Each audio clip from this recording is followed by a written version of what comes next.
Jack एक बहुत बड़ा गैंगस्टर है जो लोगों से हफ्ता वसूली का काम करता है। जो कोई उसे पैसे नहीं लौटाता वो उसे जान से मार डालता है। वो ये काम सालों से करता आ रहा है, जिस वजह से उसके दिल में लोगों के लिए कोई रहम नहीं बचा था। उसका नाम सुनते ही वो अपनी जेबें खाली कर दिया करते थे, क्योंकि वो जानते थे कि अगर उन्होंने ऐसा नहीं किया तो जैक उन्हें जिंदा नहीं छोड़ेगा। एक दिन जैक ऐसे ही एक आदमी से पैसे लेने जाता है। अंदर घुसते ही उसने 2 लोगों को गोली से उड़ा दिया। जैक उनके बॉस को मारने ही वाला था कि तभी एक और आदमी उसके रास्ते में आकर खड़ा हो जाता है। उन दोनों के बीच जबरदस्त झड़प हुई, लेकिन जैक उसे भी बड़ी बेरहमी से मार डालता है। आखिर में सिर्फ उनका बॉस ही बचता है जो उससे अपनी जान की भीख मांग रहा था। वो बोला, बस एक बार मेरी जान बख्श दो, मैं वादा करता हूँ तुम्हारे पैसे वापस कर दूंगा। लेकिन जैक उसके मुंह में एक धारदार चाकू डालकर उसका मुंह चीर देता है। उसे आखिरी वार्निंग देकर जैक वहाँ से जा ही रहा था कि तभी उस आदमी ने धोखे से उसे मारने की कोशिश की। खतरे को भांपते हुए जैक पहले ही उस पर हमला कर उसे मार डालता है। उस रात पुलिस ने उसे क्राइम करते हुए रंगे हाथों पकड़ लिया था, जिसके बाद उसे 10 सालों के लिए जेल हो जाती है। इन 10 सालों में जैक की जिंदगी पूरी तरह से बदल गई थी। जेल से रिहा होने के बाद वो सबसे पहले एक बुद्धिस्ट मोंक के पास जाता है। जैक चाहता तो बड़े आराम से जुर्म की दुनिया में वापस लौट सकता था, पर उसने ऐसा न करके एक नई जिंदगी की शुरुआत करने का फैसला किया। बुद्धिस्ट मोंक समझ गए कि वो काम की तलाश कर रहा है, इसीलिए उन्होंने अपने एक शिष्य से बात करके जैक के लिए ड्राइवर की नौकरी का इंतजाम करवा दिया। इसी तरह कुछ महीने बीत जाते हैं और जैक पूरी लगन से काम करने लगा था। हर दिन वो मार्केट जाता और बताए हुए पते पर सामान डिलीवर करके शाम तक वापस लौट आता था। एक दिन उसे बहुत भूख लगती है, जिसके बाद वो खाना खाने के लिए एक छोटे से फूड स्टॉल के पास रुका। उसने देखा कि वहाँ एक छोटी बच्ची काम में अपनी बूढ़ी दादी का हाथ बटा रही थी। उसकी मेहनत देखकर जैक को उस पर तरस आ जाता है, जिसके बाद वो अपनी झूठी प्लेट के नीचे उसके लिए कुछ पैसे छोड़ देता है। वो वहाँ से जा ही रहा था कि तभी बाइक सवार कुछ गुंडे आए और वो उस बूढ़ी औरत को परेशान करने लगे। वो हर हफ्ते उससे ब्याज वसूलने आते थे, क्योंकि उसने उन लोगों से कर्जा लिया था। दादी उन्हें कुछ पैसे देते हुए कहती हैं, मेरे पास बस इतने ही हैं। पर गुंडे लोग वो पैसे उसके मुंह पर फेंक कर मारते हैं और उसका पूरा स्टॉल तोड़ देते हैं। वो उस बच्ची पर हाथ उठाने ही वाले थे कि तभी जैक बीच में आकर उन्हें रोक लेता है। वो उनके आगे हाथ जोड़ता है और कहता है, प्लीज इन्हें तंग मत करो। कभी वो भी इसी तरह वसूली का काम किया करता था। वो जानता था कि ये लोग पैसे ले बिना यहाँ से नहीं जाने वाले, इसलिए वो उन्हें अपने हिस्से के पैसे देकर फिलहाल के लिए वहाँ से वापस भेज देता है। जैक दादी और उस छोटी बच्ची को उनके घर ले आता है। उसने उनका सामान पहुंचाने में उनकी मदद की, जिसके लिए दादी उसकी बहुत शुक्रगुजार थी। उन्होंने जैक को पानी पीने के लिए अंदर बुलाया और उन्हें अपनी कहानी बताने लगी। जैक को पता चला कि 1 साल पहले उन्होंने उन गुंडों से 30,000 रुपयों का कर्ज लिया था ताकि वो अपना फूड स्टॉल खोल सके। पर कुछ दिन बाद उसे पता चला कि उस पर 1 लाख रुपयों का उद्धार हो गया है। देखते ही देखते उन लोगों ने उस पर इतना ब्याज लगा दिया कि वो 30,000 कैसे 2 लाख हो गए, उन्हें पता ही नहीं चला। जब जैक वहाँ से जाने लगा तो वो छोटी बच्ची उसे अपने हिस्से के कुछ पैसे देती है, पर जैक ने वो पैसे उसे लौटा दिए और वहाँ से चला गया। जैक को अक्सर खून की उल्टियाँ होती थी और दौरे भी पड़ते थे। जेल में रहकर जैक को पता चला था कि उसे ब्रेन ट्यूमर है। डॉक्टर्स ने उसे बताया था कि इस ब्रेन ट्यूमर को ऑपरेशन करके निकाला नहीं जा सकता। उसके पास जीने के लिए मुश्किल से कुछ ही महीने बचे हुए थे। अगले दिन वो गुंडे फिर से स्टॉल पर आकर तोड़ फोड़ करते हैं। वो उस बच्ची को नुकसान पहुंचाने ही वाले थे कि तभी वहां जैक आ जाता है और उन लोगों को बहुत मारता है। इससे पहले वो किसी को जान से मार डालता, वहाँ एक पुलिस वाला आ जाता है, जिसे देखते ही वो सारे गुंडे भाग खड़े हुए। उसे लगा कि जैक बेवजह वहाँ मारपीट कर रहा है, पर वहाँ खड़े लोगों ने उसे बताया कि कुछ गुंडे पिछले कई दिनों से इस बेचारी बुढ़िया को परेशान कर रहे थे और आज तो उसकी बेटी पर भी हाथ उठाने वाले थे। अगर जैक सही समय पर नहीं आता तो पता नहीं क्या हो जाता। ये सब सुनने के बाद पुलिस ऑफिसर को भी समझ आ जाता है कि जैक ने कोई गलत काम नहीं किया है, जिसके बाद वो उन्हें पुलिस स्टेशन आकर रिपोर्ट दर्ज कराने को कहता है। जल्द ही वो पुलिस स्टेशन पहुंच जाते हैं, पर वहाँ एक ऑफिसर ने जैक को पहचान लिया। वो दादी से कहता है, आप जानती भी हैं कि ये आदमी कौन है। ये भी उन्हीं लोगों की तरह बेरहमी से उधार वसूलता था। इसी चक्कर में इसने कई लोगों का खून भी किया है और 10 साल जेल में बिताए हैं। ये सब सुनते ही उस बूढ़ी औरत को अपने कानों पर विश्वास नहीं होता। रिपोर्ट दर्ज कराने के बाद जैक उनसे कहता है, चलिए मैं आपको आपके घर छोड़ देता हूँ, पर वो बूढ़ी औरत उसके साथ जाने से मना कर देती है। उधर हम उन गुंडों के बॉस ली को देखते हैं जो दूसरी दुकानों से हफ्ता वसूली कर रहा था। जिन जिन लोगों ने उसे पिछले हफ्ते पैसे नहीं लौटाए थे वो उनसे डबल इंटरेस्ट वसूलता है। एक आदमी ने पैसे देने में थोड़ी देर कर दी तो उसने अपने लोगों से कहकर उसकी दुकान का सारा सामान खाली करवा देता है। दुकानदार को उसका ये रवैया बिल्कुल पसंद नहीं आया, जिसके बाद वो उसकी माँ को कॉल करके उसकी शिकायत करने की सोचता है, लेकिन ली ने उसका फोन छीन लिया और एक नेल गन से उसके सर में कील ठोक दी। ली वहाँ से निकल ही रहा था कि तभी उसने अपने आदमियों को देखा जो किसी से मार खाकर आए थे। उसे डर था कि कल को कहीं कोई और भी उनके खिलाफ बगावत न कर दे। ऐसा ना हो इसलिए वो उस बूढ़ी औरत को सबक सिखाने की सोचता है। ली उसके पास गया और उसे बाहर आने को कहा, पर उसने देखा कि उसने तो खुद को अंदर से बंद कर लिया था। ली दरवाजा तोड़ने की कोशिश करता है पर दरवाजा बहुत ज्यादा मजबूत था। वो कहता है, मुझे बस आपसे बात करनी है, पर इसके बावजूद जब वो लोग बाहर नहीं आते तो ली को गुस्सा आ जाता है। उसका दिमाग पूरी तरह से फिर गया था, जिसके बाद वो लॉक के अंदर जल्दी सूखने वाला ग्लू डाल देता है, जिससे ताला पूरी तरह से जाम हो गया। इसके बाद वो उसके घर के अंदर आग फेंक देता है, जो देखते ही देखते पूरे घर में फैल गई। हड़बड़ाहट में जब वो औरत ताला खोलने की कोशिश करती है तो ली ने उसका हाथ पकड़ लिया और उसे चाबी छीनकर दूर फेंक दी। वो उन दोनों को अंदर ही जलाकर मारना चाहता था, इसलिए वो उसके हाथ टेप से बांध देता है। वो बेचारी उन लोगों से अपनी जान की भीख मांगती रही, पर ली ने उस पर जरा भी दया नहीं दिखाई और उन्हें मरता हुआ छोड़कर वहाँ से चला गया। जल्द ही आग घर में रखे गैस सिलेंडर तक पहुँच जाती है, जिससे इतना तेज धमाका हुआ कि सब कुछ जलकर राख हो गया। अगले दिन जैक जब उनके स्टॉल पर पहुंचा तो उसने देखा कि वो बूढ़ी औरत और उसकी पोती वहां नहीं थे। जब उसे पता चला कि कल रात उसके घर में आग लग गई तो वो दौड़कर उनके घर जाता है और पाता है कि सब कुछ जलकर राख हो चुका था। लोगों से उसे पता चला कि वो बूढ़ी औरत उन्हें कमरे के दरवाजे से बंधी हुई मिली थी। जब तक फायर फाइटर यहाँ पहुँचते तब तक उनका शरीर पूरी तरह जलकर काला पड़ गया था। जैक को वहाँ एक ग्लू की बोतल मिलती है, जिसे देखकर वो समझ गया कि ये उन्हीं लोगों का काम है। इसके बाद वो जल्दी से हॉस्पिटल गया, जहाँ उसे वो लड़की मिली जो जिंदगी और मौत के बीच अपनी आखिरी सांसें ले रही थी। बचाव दल ने उस छोटी बच्ची को तो समय रहते बचा लिया था, पर उसका पूरा शरीर बुरी तरह से आग की लपटों में झुलस चुका था। उस मासूम बच्ची की हालत देखकर उसकी रूह कांप जाती है, जिसके बाद उसने कसम खाई कि जिन लोगों ने उसका ये हाल किया है वो उन्हें जिंदा नहीं छोड़ेगा। उधर हम उन गुंडों को देखते हैं जो ये सब करने के बाद मजे से पार्टी कर रहे थे। उन्हें क्या पता था कि उनका बुरा वक्त तो अब शुरू होने वाला है। जैक ने उन लोगों को ढूंढ निकाला और वहाँ आते ही उन लोगों को कुत्तों की तरह पीटने लगा। वो जैक को जान से मारने की कोशिश करते हैं, पर जैक ने अपनी जेब से चाकू निकाला और एक एक को चाकू से स्टैब करके मार डाला। जैक उस आदमी से उनके बॉस का पता पूछता है, पर जब वो अपना मुंह नहीं खोलता तो जैक उसकी आंख में ग्लू डालकर उसकी दोनों आंखें फोड़ देता है। इसी बीच हम एक पुलिस वाले को देखते हैं जो कसीनो में बैठकर जुआ खेल रहा था। वो अपने सारे पैसे हार जाता है, पर उसे गैम्बलिंग की इतनी ज्यादा लत लग चुकी थी कि वो और पैसे उधार लेकर जुआ खेलने लगता है। जैक उस कसीनो में आता है और उन लोगों से ली के बारे में पूछने लगता है। ली के बॉडीगार्ड ने उसे देखते ही पहचान लिया कि ये तो जैक है। वो उससे पूछता है, तुम जेल से कब निकले?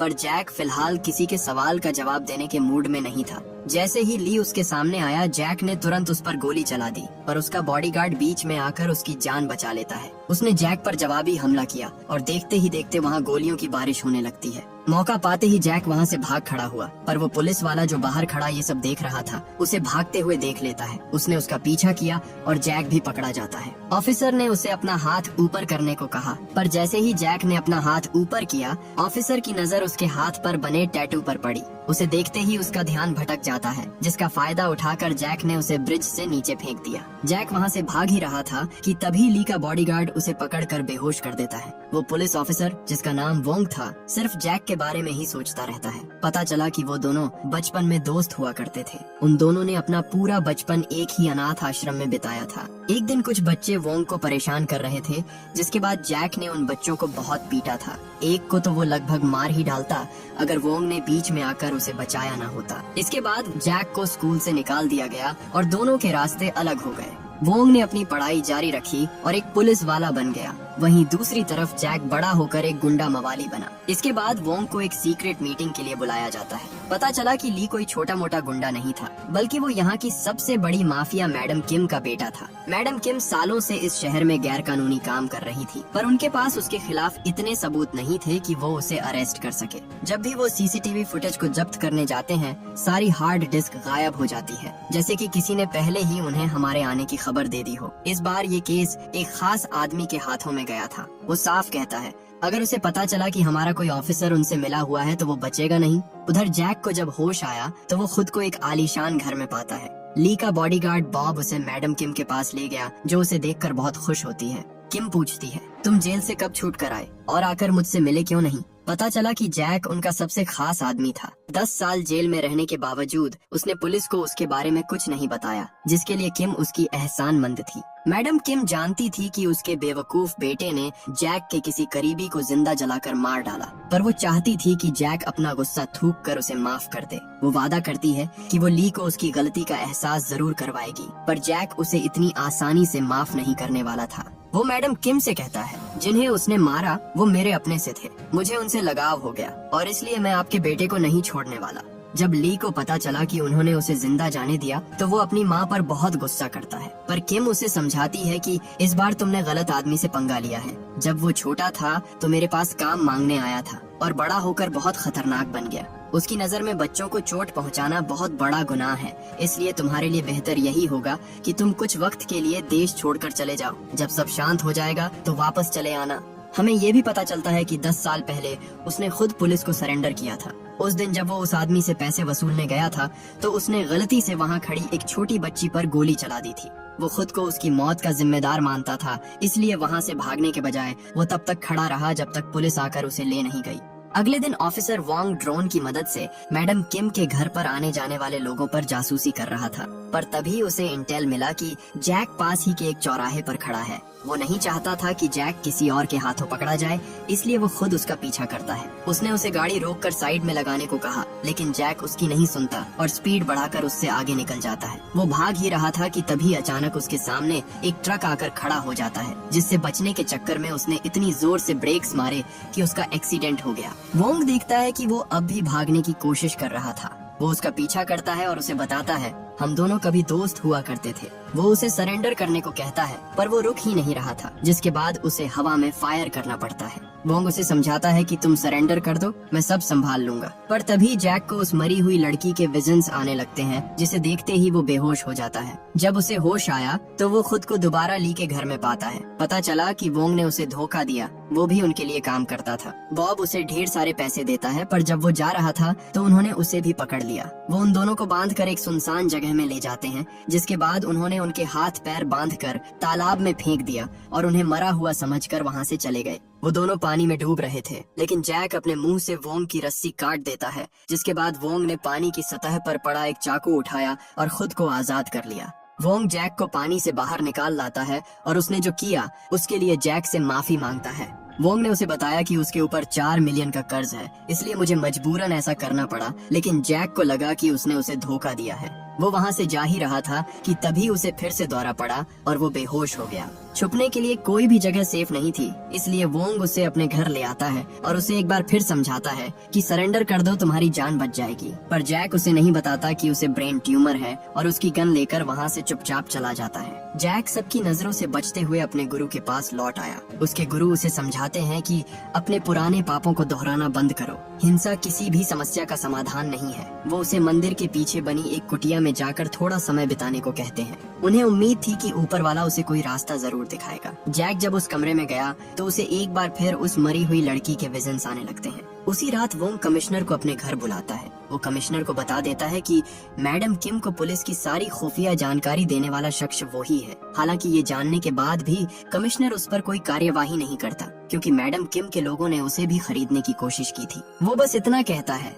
अगर कुछ भी पता चले तो सबसे पहले मुझे बताना, किसी और को नहीं। उधर जैक के दिमाग में वो विजन्स किसी कांटे की तरह चुभने लगते हैं। वो खुदकुशी करने ही वाला था कि तभी एक आदमी ने उस पर हमला कर दिया। जैक तुरंत उस आदमी को गोली मार देता है, पर तभी उसे किसी के चिल्लाने की आवाज आई। वो जब दौड़कर देखने गया तो उसे पता चला कि ली ने उस बुद्धिस्ट मोंक को पकड़ लिया था। वो ली से अपने गुरु को छोड़ने को कहता है, पर ली ने उल्टा उन पर बंदूक तान दी। मोंक ली से कहता है, सबको अपने कर्मों का हिसाब चुकाना पड़ता है, अब भी वक्त है, संभल जाओ। पर ली बोला, तेरे इस मंदिर पर भी हमारा उद्धार है और तू इसका एहसान मानने के बजाय मुझे आंखें दिखा रहा है। इतना कहकर ली जैक की आंखों के सामने उसे गोली मार देता है। वो सच में किसी शैतान से कम नहीं था। इसके बाद वो जैक को पकड़ लेता है और उसकी आंख में ग्लू डालने ही वाला था कि तभी वोंग उस पर गोली चला देता है। उन सब के बीच जबरदस्त क्रॉस फायरिंग होती है, जिसका फायदा उठाकर जैक वहाँ से भाग जाता है। ली के लोगों ने उन पर गोलियां चलाई, पर वो दोनों जंगलों से होते हुए बहुत दूर निकल जाते हैं। आखिर में वो लोग एक मेले में पहुँच गए।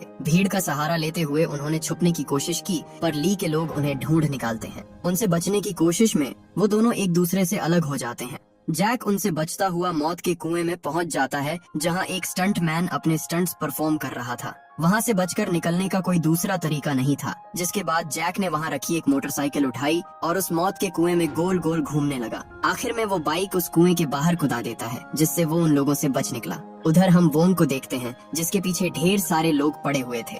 उनसे लड़ते लड़ते वोंग की सारी गोलियां खत्म हो जाती हैं। बॉब उसका पीछा करते हुए एक पुराने गोडाउन में पहुंच गया। वो चारों तरफ अपनी नजरें दौड़ाता है, पर वोंग उसे कहीं नहीं मिलता। पर तभी अचानक वोंग उसके पीछे बंदूक लेकर खड़ा हो गया। वो बॉब को सरेंडर करने को कहता है, लेकिन बॉब ने उससे गन छीन ली।